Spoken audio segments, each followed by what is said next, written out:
전반적인 힘, 이 V자 반등이 8월에도 이어질 수 있을지 굉장히 궁금하시잖아요. 그래서 오늘 전략을 전문가 입을 통해서 조금 더 구체화해 보도록 하겠습니다. LS증권 염승환 이사 연결해 봅니다. 이사님 반갑습니다. 네, 안녕하세요. 네, 그야말로 뉴욕 시장도 그렇고 국내 시장도 그렇고 메모리 폭등장입니다. 갈 길은 또 있지만은 그래도 오늘 상승률은 좀 놀랐습니다. 어떻게 보십니까? 그동안 이제 많이 급락했던 그 반도체주들이 이제 일제히 반등하면서 모처럼 좀 좋은 분위기를 좀 이어갔는데요. 특히 이제 지난주부터 이어졌던 구글, 또 메타, 마이크로소프트, 아마존까지 이제 공통적으로는 이들이 AI 지출을 선도하고 있는데 어떤 기업도 투자를 줄이진 않고 있습니다. 다 늘리기로 했고 그 원인 중에 하나로 이제 메모리 반도체 가격 좀 부담을 좀 얘기를 대부분 좀 꺼냈는데 어쨌든 그만큼 이제 메모리 반도체가 중요하고 가격에도 영향을 준다라는 그런 의미로 받아들여진 것 같고요. 그만큼 메모리가 좀 이제 메모리의 그 공급자 우위 시장이 형성되고 있다라는 거를 우리가 좀 알 수 있었던 것 같습니다. 그리고 이들의 지출은 뭐 이번에 증가하는 걸로 끝나는 게 아니라 또 내년까지도 계속 이어질 수 있고 또 특히 이번에 마이크로소프트하고 아마존 같은 경우는 이렇게 지출을 계속 늘리면서도 놀라운 어떤 이익을 좀 내주고 있거든요. 그래서 AI가 돈이 안 된다라는 그런 인식을 뿌리뽑고 돈을 좀 벌면서 이렇게 투자를 하고 있구나라는 그런 안도감도 심어줬기 때문에 이번 어쨌든 빅테크 4인방에 굉장히 좀 많은 관심을 받았던 이번 실적 발표는 굉장히 좀 성공적이었다라고 좀 평가를 내리고 싶습니다.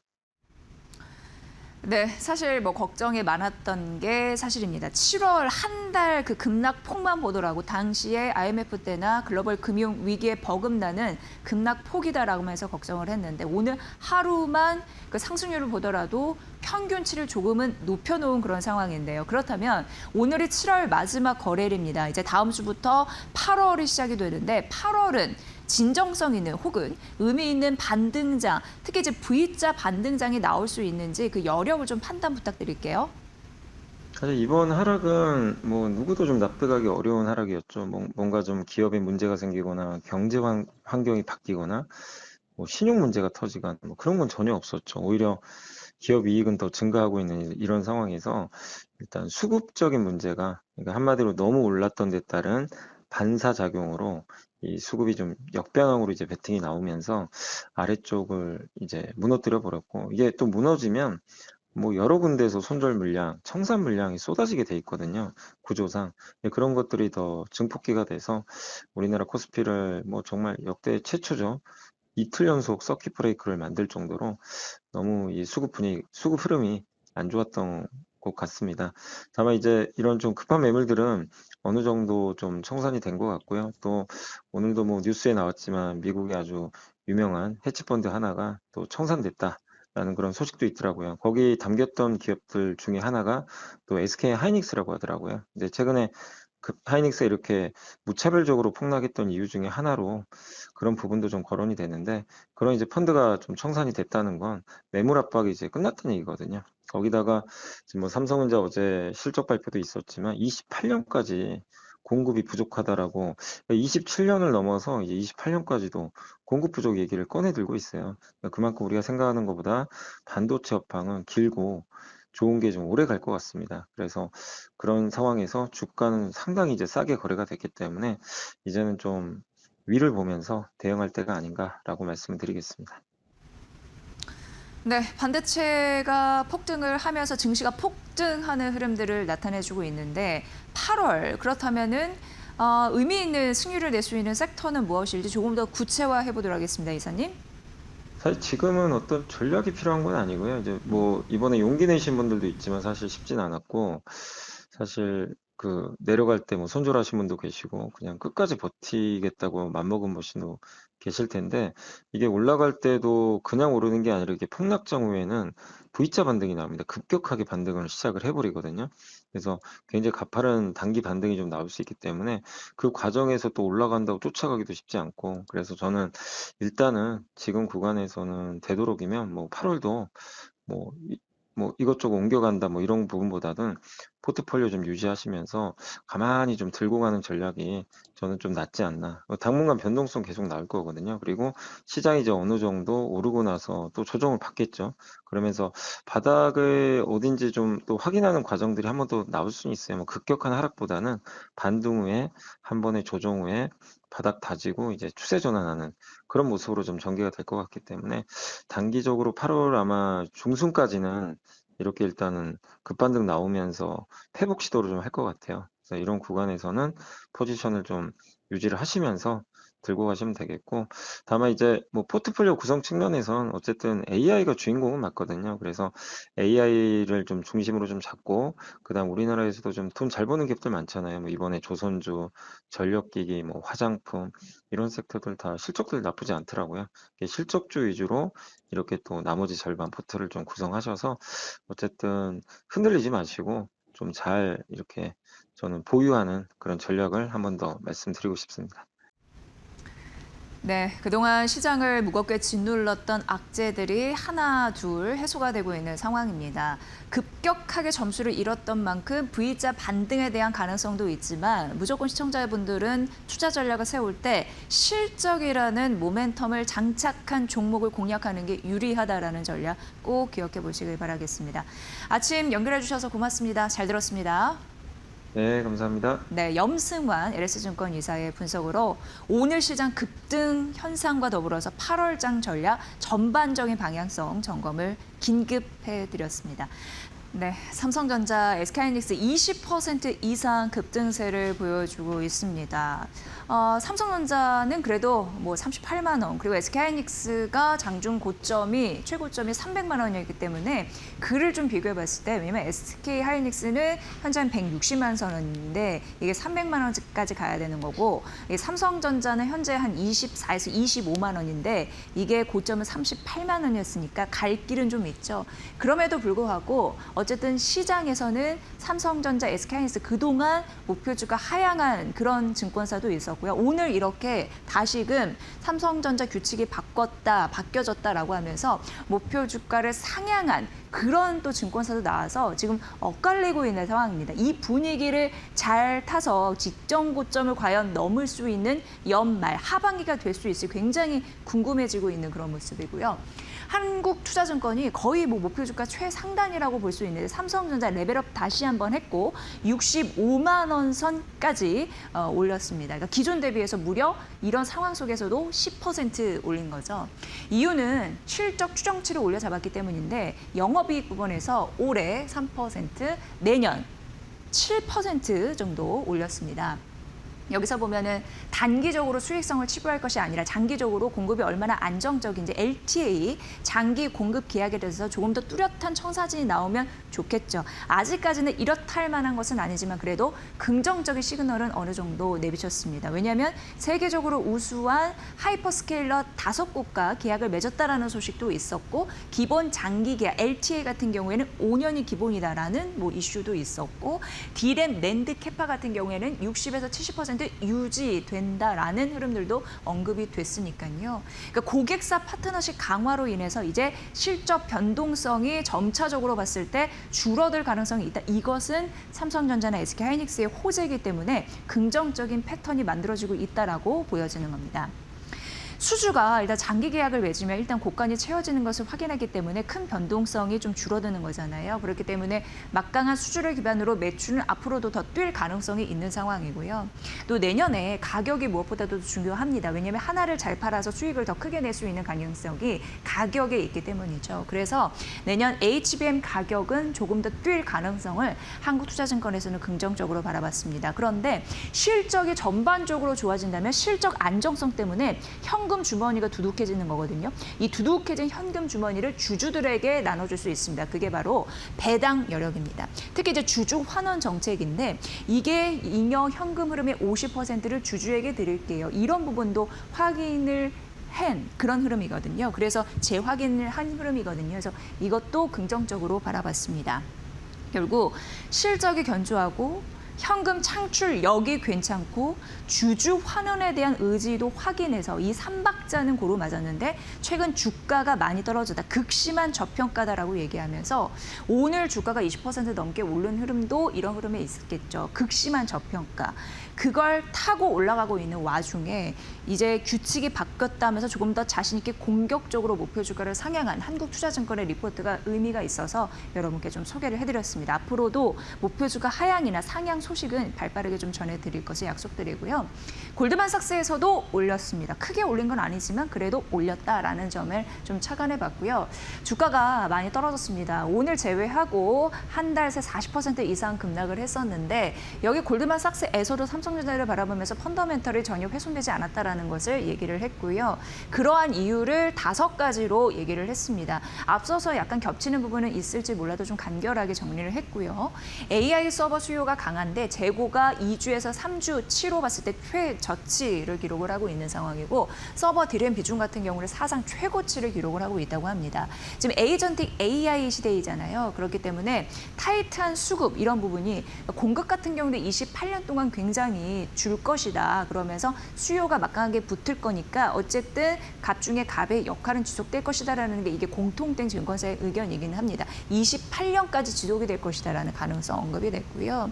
또 LTA 장기 계약 5년이 기본이다라는 말씀을 앞서서 좀 드렸는데 생산능력에서 60에서 70%를 가져가기 때문에 안정적인 실적 성장에 대해서는 굉장히 우호적인 풍토인 건 맞는 것 같습니다. 그리고 여러 가지 조건은 걸어놨습니다. 왜냐하면 1등의 자리이고 그리고 갑 중에 갑 우위의 현상이 있기 때문에 우리는 5년 계약 LTA로 맞겠다. 선급금 내라. 그리고 하방. 이거를 좀 다지는 하한가 가격 같은 경우를 설정을 해놨기 때문에 우리로서는 유리한 조건을 내밀어도 그들이 받아줄 수밖에 없는 그런 환경 이런 부분은 있습니다. 삼성전자는 HBM 쪽에서도 리더십을 발휘할 것으로 예상되는데 특정 섹터를 얘기하면 이제 HBM4 이쪽을 좀 주목하시는 부분이 있고요. 결과적으로 HBM 강자를 좀 이런 부분으로 리더십을 공고히 하면서 범용 DRAM 쪽의 위상까지 끌어올린다는 게 이들의 의지거든요. 그렇기 때문에 결과적으로 AI 메모리 시장 점유율의 1위를 차지할 것이다라는 목표 확고한 그런 상황이고요. 역시 특별 주주 환원에 대한 정책을 발표하는 것이 임박했다라는 점에서 도 향후 어떤 얘기가 나오는지 굉장히 궁금한 그런 상황입니다. 다만 이제 JP모건에서는 48만 원에서 40만 원을 낮춰 잡은 흐름들이 있었는데 결국 결과적으로 우리의 마음으로 좀 틀렸으면 좋겠죠. 어쨌든 이렇게 좀 대비가 된다라는 거 해외 증권사의 시각까지 전해드렸습니다. 네, 삼성전기 보도록 하겠습니다. SK증권이고 목표 주가 흔들지 않았고 200만 원으로 유지를 했습니다. 일단 그러니까 메모리 반도체 같은 경우에도 LTA를 맺은 이유가 굉장히 경쟁력 우위에 있다는 걸 방증하는데 역시 기판도 LTA라고 해서 장기 계약 이런 걸 맺을 가능성이 있는 게 기술력 우위에 있고 이걸 원하는 업체들이 많기 때문에 이렇게 설명을 해드릴 수 있을 것 같고요. 여기가 조금 더 차별화되는 경쟁사 대비 글로벌 피어 대비 그러니까 경쟁사에 비해서 차별화되는 경쟁력이 좀 상당합니다. 부품가 올라갈 가능성이 있고 인베디드라고 해서 이거는 뭐 MLCC 같은 핵심 소재 이런 부분을 기판 안에 쏙 집어넣는 겁니다. 기판 위에 붙이는 게 아니라 기판 안에 들어가는 겁니다. 그렇기 때문에 조금 더 구동이 원활하면서 전력을 안정적으로 공급하면서 효율을 좀 가속화하는 그런 역할을 하겠다라고 보시면 될 것 같고요. 그 기판 시너지고 있고 실리콘 캐퍼시티 이런 성장성 이런 거에 대해서 삼성전기 최근에 많이 또 눈여겨지면서 최근 급락 이전에 그래도 상반기 주가 상승을 쭉 이끄는 촉매제가 됐었는데요. MLCC보다 조금 더 얇고 그리고 성능이 좋고 이것 때문에 AI 반도체에 대한 수요가 늘면 이런 부분으로 수요가 붙을 가능성이 있어서 삼성전기에는 굉장히 호재이다. 상반기 내내 좀 말씀드린 그런 이슈가 되겠습니다. 어찌됐건 2분기 서프라이즈 기록했고 3분기 좋을 것으로 예상되고 1년 사이에 3분기에는 130% 이상 성장력을 보일 수 있다라는 부분과 더불어서 영업이 올해 2조 가까이 내년은 3조 이상 튀어오르면서 목표 주가와 연결돼 있는 그런 영업이익 추정치가 올라가고 있다는 점 말씀드립니다. 여기에서는 두 가지죠. MLCC와 기판 이쪽으로 나눠볼 텐데 대표적으로 MLCC 같은 경우에는 3분기 출하량이 늘면서 ASP 같은 경우에 평균 판매 단가인데 이게 올라갈 것으로 예상되는데 제가 이제 리포트를 보니까 한 7에서 9% 정도 하이싱글이라는 것은 이제 7에서 9% 정도 얘기를 하는 거거든요. 그 정도 올라갈 것으로 예상되고 저 제목에서 7년 만에 귀환이라는 것이 있는데 그게 뭐냐면 개당 가격이 5원을 상회하면서 7년 만에 이런 부분이 좀 회귀되면서 긍정적인 패턴을 만들어갈 가능성이 있다고 합니다. 그리고 기판 같은 경우에는 매출이 전분기 대비해서 30%늘 가능성이 있다라고 하면서 향후 가격 인상폭이 실제 얼마나 제시되는지 주가 상승에 굉장히 중요한 요인이라고 하니까 이 부분도 참고해 보시면 될 것 같습니다. 7년 만에 긍정적인 변화 이후에 앞으로 주가가 눌렸는데 그걸 다 회복하면서 쭉 끌어올릴 수 있을지 역시 삼성전기에도 주목되는 점이다. 이런 점 말씀드리고요. LG 에너지 솔루션 보도록 하겠습니다. 아직까지 2차 전지 같은 경우에는 의미 있는 목표주가 상향 소식은 안 나오고요. 그러나 저 목표주가 떨어뜨리지만 그래도 하반기에는 모멘텀이 있는 요소들이 잡히고 있으니 큰 문제 없다라는 게 공통된 국내 증권사의 시각이 아닐까 싶습니다. 그러니까 전반적으로 목표주가 내릴 수 있어도 하방을 견딜 수 있는 그런 요소들이 존재하고 있다라는 것과 다름없죠. 일단 2분기 같은 경우에는 5개 분기만의 매출이 전분 대비 동시 성장하는 흐름들은 있었습니다. 3분기 같은 경우에는 전년 동기 대비해서는 좀 떨어질 것이 자명하죠. 여러 가지 부수적인 안 좋은 부분이 있었으니까. 그럼에도 불구하고 전 분기 대비해서는 거의 100% 가깝게 성장을 일으킬 수 있는 매출단에서입니다. 이런 부분이 좀 눈여겨지는 상황이고요. 여기서 좀 보는 거는 유럽.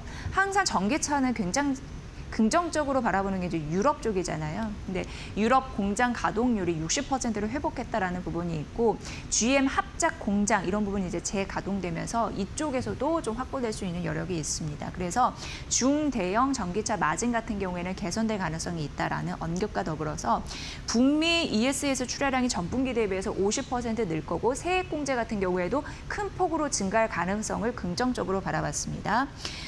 연간 1조 한 5천억 원 정도가 좀 목표라고 하는데 이걸 보면은 사실 이제 2분기 같은 경우에는 그러니까 3분기로 따져볼까요? 이게 2,247억 원이니까 조로 따지면 한 0.2조 원입니다. 그런데 연간으로 봤을 때 1조 5천억 원이 목표라고 했잖아요. 그러면 3분기가 0.2조 원인데 연간으로 1.5조 이 얘기인즉슨 4분기에 좀 드라마틱하게 증액이 되지 않겠느냐라는 계산을 할 수가 있습니다. 그래서 제목에서도 보시다시피 LG 엔솔은 지금은 좀 비실비실할 수 있어도 하반기에 실적에 대한 모멘텀이 좀 강하게 붙으면서 갈 수 있다는 게 연간 목표치에 좀 제시가 되고 있으니까 이 부분 투자 포인트로 삼아보시는 것도 나쁘지 않을 것 같습니다.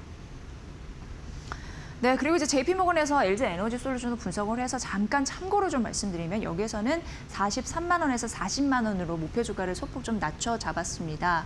유럽 실적 회복되는 흐름이 있고요. 테슬라 효과 받아가는 거 있고요. 2분기 원통형 배터리에 대해서 출하량이 좀 올라가는 흐름들, 목표치가 좀 상향 조정되는 흐름들이 있었고요. ESS 같은 경우에는 물량이 좀 하반기에 2배 이상 붙을 것으로 예상이 됩니다. 그리고 한국과 미국 46 시리즈 이런 부분에서 긍정적인 포인트가 좀 나타나고 있는데 이것이 내년 성장을 뒷받침할 가능성이 있다라는 부분입니다. 역시 JP모건에서도 목표주가 하향했지만 긍정적인 모멘텀은 잡힌다라는 게 리포트에 나와 있거든요. 이 부분도 참고해 보시죠. 그리고 이제 2차 전지 관련주 해서 대표적으로 포스코 퓨처엠과 삼성 SDI도 있는데 NH투자증권에서 오늘 아침에 2분기 실적을 분석하면서 물론 각각 목표 주가는 떨어뜨렸습니다. 하지만 이제 긍정적인 포인트는 하나씩 얘기를 해드리면 좋을 것 같아서 가져와 봤고요. 포스코 퓨처엠은 원래 이제 NH투자증권은 투자 의견이 중립이었거든요. 근데 이 수준을 유지한다라고 얘기했고 다만 이제 목표 주가는 기존 대비 한 22% 깎는 흐름들은 나타났습니다. 2분기 같은 경우에는 유가 영향이 있어서 실적 관련해서는 기대치보다 좀 높게 나온 게 사실이었고요. 여기에서는 목표 주가는 떨어뜨렸지만 양극재, 음극재 이런 부분을 좀 순항을 하고 있는 상황이고 다만 밸류는 그래도 다른 종목 대비해서 좀 올라간 흐름들이 있어서 부담은 상존하고 있다. 이게 좀 희비가 엇갈리는 요소이고요. 삼성 SDI는 한 25% 정도 기존 대비해서 깎아서 60만 원 좀 내려잡았고 2분기는 관세 효과 없어도 흑자 전환은 했습니다. 그리고 3분기에는 이게 중요하겠죠. 컨센서스를 대폭 상회하는 그런 실적을 기록할 가능성이 있다는 거고 이쪽 삼성 SDI는 어쨌든 소형 전지와 ESS 배터리의 긍정적인 모멘텀은 유효하다라는 전략이었으니까 목표 주가를 얼마 정도 내렸고 하반기 모멘텀은 무엇이 있는지 공통적으로 2차 전지 전략 세마실 때 꼭 챙겨보시길 바랄게요. HL 만도 보도록 하겠습니다. 오늘 자동차 섹터 굉장적으로 좀 또 움직이고 있는 흐름들이 나타나고 있는데 역시 로봇, 액추에이터다 이렇게 얘기하는 부분이 있었습니다. 골드만삭스에서 10만 9천 원을 유지를 했습니다. 일단 2분기 매출 괜찮았습니다. 그리고 한국과 미국의 로보틱스 기업과의 협력 이런 부분 좀 얘기할 수가 있는데 액추에이터 샘플을 논의하는 중이라고 하는 그런 소식도 들려오고 있는 상황이고요. 내년 수주에 대한 목표가 달성이 되면 또 실적이 이렇게 가파르게 뛸 가능성은 좀 언급이 되고 있고요. 사실 미국 쪽에서 중국 제품을 견제하고 있거든요. 뭐든지 중국 제품을 견제하면 우리는 반사이익을 얻을 가능성은 있습니다. 게다가 이 HL 만도 같은 경우에는 4족 로봇 보행, 요에 대한 4족 보행에 대한 그 공급 레퍼런스를 확보하고 있어서 조금 더 유리한 위치에 있지 않느냐라고 얘기를 했고 미국 휴머노이드 투자 최대 2천억 원 정도를 검토하고 있다는 소식도 역시 투자에 대한 모멘텀 가져갈 수 있겠네요. 연매출 한 10조 안 되는 그런 수준으로 바라보고 있는 상황인데 하반기에 비용에 대한 통제도 어느 정도 가능하다고 해서 들어가는 비용이 좀 낮아진다는 거는 실제 수익성에 어느 정도는 효과를 볼 수 있는 부분이거든요. 그래서 로봇 쪽에서 긍정적인 패턴을 만들어가고 있는 게 좀 확인되고 있으니까 이 부분 참고해 보시면 될 것 같습니다. 골드만삭스의 분석이었습니다. 마지막으로 이제 아모레퍼시픽인데 앞서서 저희가 하반기 8월 증시 긴급 진단을 해드리면서 염승한 이사 역시 이제 V자 반등이 되면 앞으로도 우리가 눈여겨볼 섹터가 있는데 그 중에 하나 이제 화장품주를 언급을 했거든요. 그에 또 차관이 되는 그런 리포트가 아닐까 싶고 골드만삭스에서는 오히려 목표 주가를 좀 상향했습니다. 이 시장에서 목표 주가 상향한 거는 좀 드물어서 좀 가져와 봤고요. 식료품 5천 원으로 얘기가 됐네요. 하나만 딱 말씀드리면, 그러니까 서구권이 워낙 이제 강해서 2분기 어닝 서프라이즈 기록했고 앞으로도 긍정적이다라는 부분이고요. 단일 브랜드 의존에 대한 리스크가 있었는데 이게 어느 정도 좀 해소가 되고 있습니다. 그리고 여러분 아시다시피 이제 아모레퍼시픽이 코스알엑스 이 부분 이제 인수하면서 이제 자회사가 됐는데 이러한 브랜드들 긍정적인 이제 모멘텀이 있다라는 데에서도 앞으로 주가 상승에 대한 여력이 있나 봐요. 어쨌든 아모레퍼시픽은 서구권에서 판매가 잘 되면서 그쪽의 실적 성장에 대한 토대를 마련하고 있다라는 점이 주요 포인트 되겠습니다. 골드만삭스에서 아모레퍼시픽 목표주가 상향했으니까 이 부분 참고해 보시면 될 것 같습니다.